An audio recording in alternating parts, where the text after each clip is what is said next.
রেওয়াজ ভেঙে লোকসভা ভোটে প্রার্থী হয়েছেন সিপিএম রাজ্য সম্পাদক মোহাম্মদ সেলিম।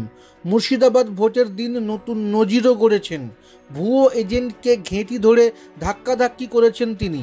গত ১৩ বছরে সিপিএমের কোনো রাজ্য সম্পাদককে ভোটের দিন মাঠে ময়দানে এই ভূমিকায় দেখা যায়নি। সেই ফুটেজ সিপিএমের লোকেরাই সমাজ মাধ্যমে ভাইরাল করেছেন, যাকে অনেকেই অভিহিত করতে শুরু করেছেন সেলিম মডেল বলে। কিন্তু বাকি দফার ভোটেও কি সেই মডেল বাস্তবায়িত হতে দেখা যাবে? সিপিএমের নেতারা মানছেন সেলিম গোটা দলকে প্রতিযোগিতার মধ্যে ফেলে দিয়েছেন। এক সিপিএম নেতা ঘনিষ্ঠ আলোচনায় রসিকতা করে বলেছেন, সেলিমদের জন্যই ঘেঁটি ধরা আর ধাক্কাধাক্কি করার বলশেভিক প্রতিযোগিতায় পার্টিকে নামতে হবে এবার।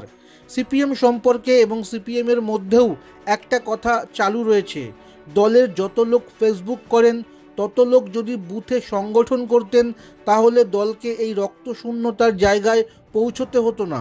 সেই পরিস্থিতির কথা মাথায় রেখেই হয়তো গত ৭ই জানুয়ারি মীনাক্ষী মুখোপাধ্যায়ের ডাকা ইনসাফ ব্রিগেড সমাবেশের মঞ্চ থেকে বুথে ব্রিগেড গড়ার ডাক দিয়েছিলেন সেলিম।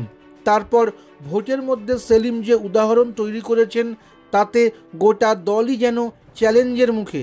বিশেষত ফাঁপড়ে পড়েছেন নেতারা।